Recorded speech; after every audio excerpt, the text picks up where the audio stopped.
Я уже готова выезжать в новый город, в один из самых опасных городов Мексики. Честно говоря, даже не могу представить, что меня там ждет. Но, судя по отзывам в интернете, абсолютно ничего хорошего. В Сьюдад-Хуарес проживает 1,5 миллиона человек. Однако обстановка здесь такова, что жители ежедневно вынуждены играть, образно говоря, в страшную игру под названием «Остаться в живых». Мегаполис считается самым опасным в мире и давно прослыл адом на земле. Преступность Сьюдад-Хуарес просто вопиющая. В 2018 и 2019 годах, по данным международных правозащитных организаций, именно этот мексиканский город был признан фактически мировой столицей убийств. По сути, этот приграничный город является одним гигантским складом наркотиков для множества наркокартелей. В Хуаресе я нашла очень классный каучсерфинг. Здесь мой хост не мексиканец, а американец. Он работает в Мексике дипломатом и живет один, просто в огромном доме. Сейчас вам проведу рум-тур. Здесь очень большая закрытая территория, вот с такими милыми домиками. Сюда можно попасть только с помощью специального кода. 1000 дверей. Ладно, 3. Безопасность на уровне. Это прихожая, типа небольшая гостиная, столовая с кучей китайской еды.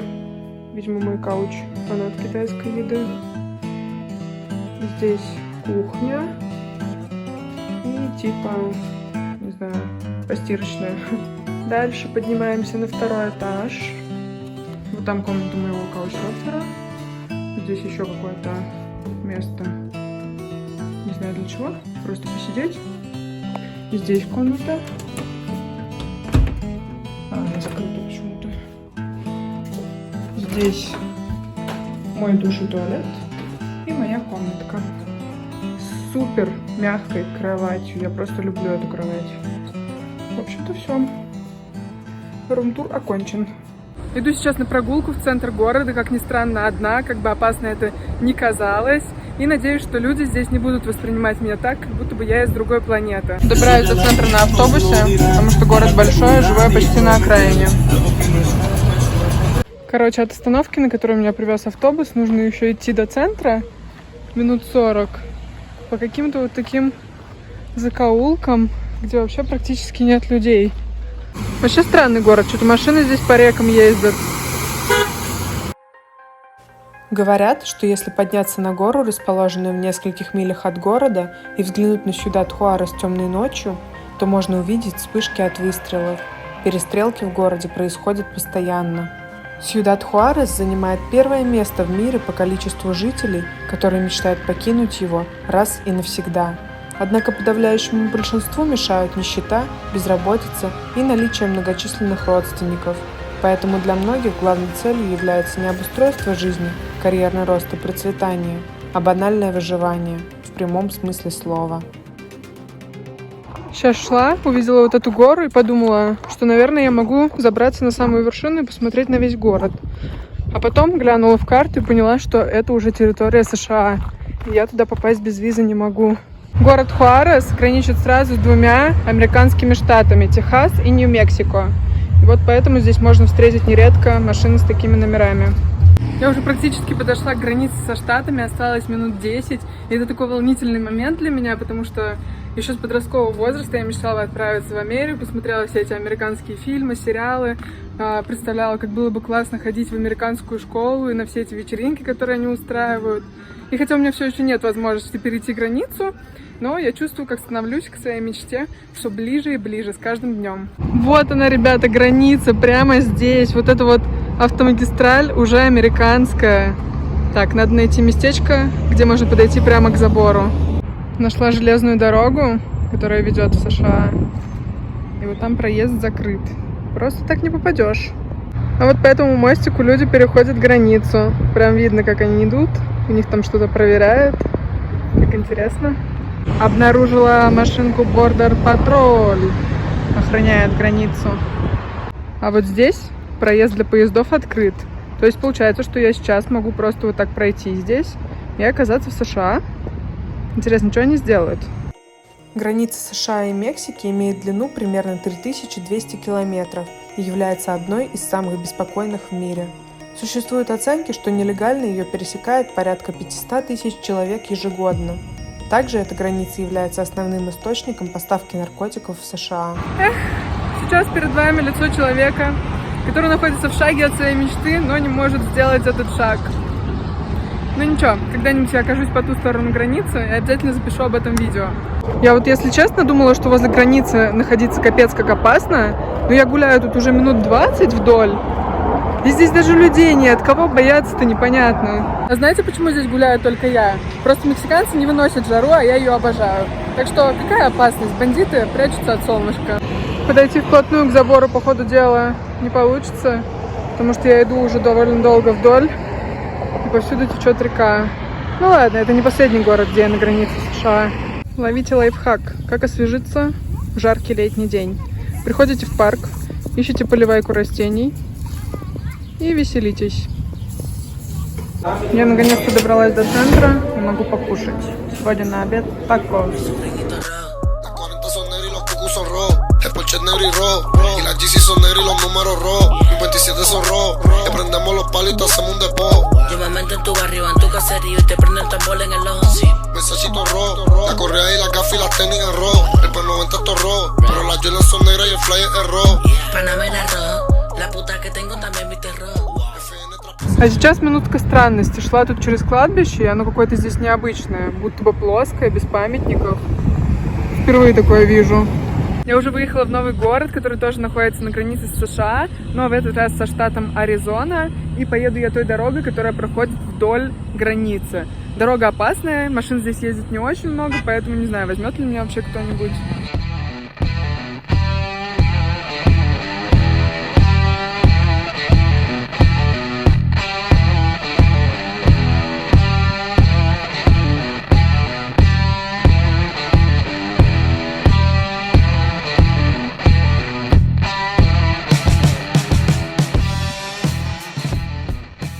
Я приехала в город Ногалес, сейчас подхожу к границе США, и здесь уже никакая река не помешает мне пересечь эту границу.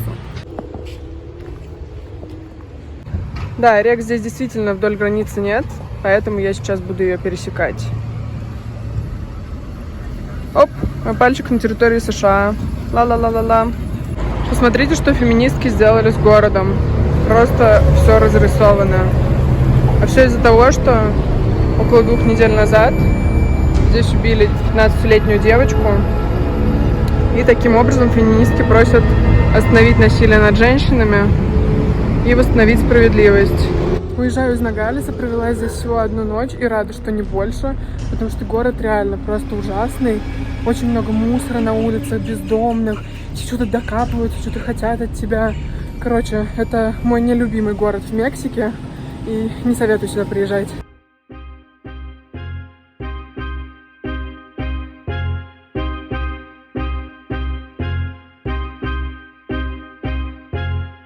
По плану следующий город Мехикали, самое жаркое место во всей Латинской Америке. Большая часть дороги до него проходит в нескольких метрах от забора, разделяющего Мексику и США. Пока мы ехали, я внимательно осматривала границу и заметила несколько открытых проходов и никакой охраны на протяжении многих километров. Это показалось мне странным, потому что в некоторых местах установлен двойной забор. Но какой от него смысл, если можно нелегально пересечь границу в месте, где есть открытые участки?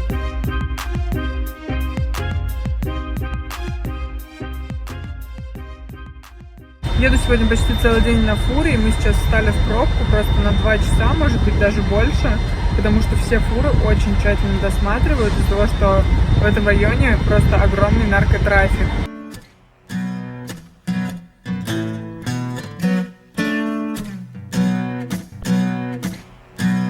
Мехикали – столица самого северного штата Мексики. Температура воздуха здесь может достигать 50 градусов по Цельсию.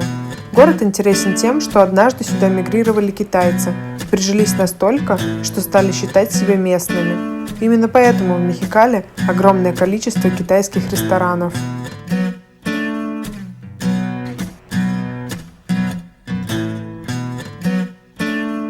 Вот это очень интересное место. Если зайти туда, сейчас не могу, потому что закрыто все, пандемия. Там целый город под землей китайский, на 7 этажей. Если смотрели программу «Орел и решка» про Тихуану, Андрей Бедняков там все это показывал. Кто не смотрел, кому интересно, можете посмотреть. Знаете, что это за место? Это не просто граница с США, это самая северная точка Мексики. И здесь я могу проникнуть на территорию США уже больше. Всей рукой, например. А вот такие монументы использовались для обозначения границы до того, как построили этот забор. И эти монументы можно найти на каждом километре границы. И вот отсюда, пожалуй, можно немножко пошпионить за США. Вот все эти машины на территории США находятся. Я резко телепортировалась в пустыню. Какая красота. Короче, это просто печаль-беда, потому что я пришла в пустыню в тапках и не могу забраться на вершину, потому что песок пипец горячий. Пустыня Лас-Дунас-Лазаро Карденас расположена в 50 километрах от Мехикали и популярна тем, что здесь снимали фильм «Обитель зла» с Милой Йовович.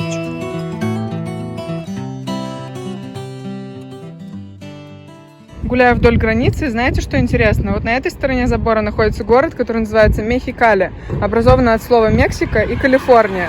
А на той стороне забора город Калексико, образованный от слова Калифорния и Мексика.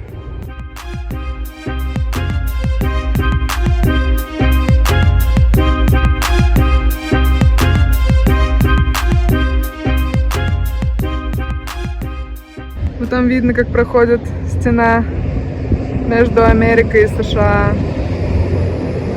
Такая длинная. Настало время последнего и самого интересного приграничного города. Я приехала в Тихуану.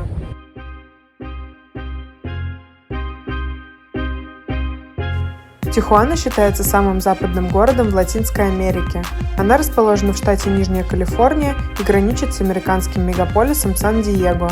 Многие местные и американцы работают там, а живут в Тихуане, поскольку зарплата выше в Америке, а жить дешевле в Мексике. Что я могу сказать? Хорошо устроились. Мой хост по каучсерфингу работает в США максимум 3 дня в неделю водителем пати-бас. Это такой специальный автобус для вечеринок. И этого ему более чем достаточно, чтобы жить в Мексике. В Тихуане развита ночная жизнь. Основным магнитом, притягивающим туристов, является бульвар Авенида Революсьон, где круглосуточно работают рестораны, клубы, бордели, не смолкают зазывные крики торговцев и проституток. А вот и самый край границы. Казалось бы, так легко переплыть.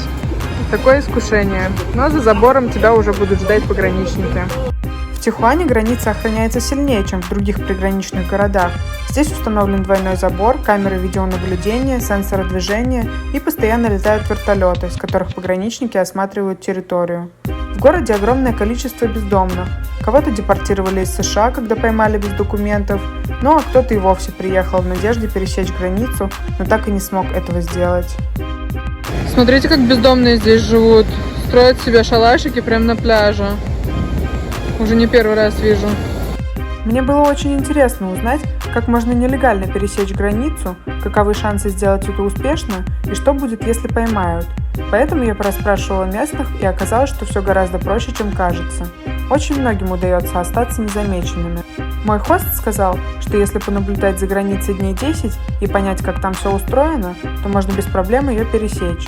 А если тебя все же поймали, то на первый раз просто отправят домой или обратно в Мексику. На второй раз посадят в тюрьму примерно на 3 недели. И на третий раз лишат свободы уже на гораздо больший срок. Но если это произойдет, то ты больше никогда в жизни не сможешь попасть в США легальным путем. Говорят, что Тихий океан очень холодный. Я подумала, может быть, для мексиканцев, но не для меня. Давайте проверим. Боже, он реально ледяной. Господи, как здесь купаться? Я так хотела искупаться. Нет. Как эти люди купаются, мне вот совершенно непонятно. Вода просто ледяная.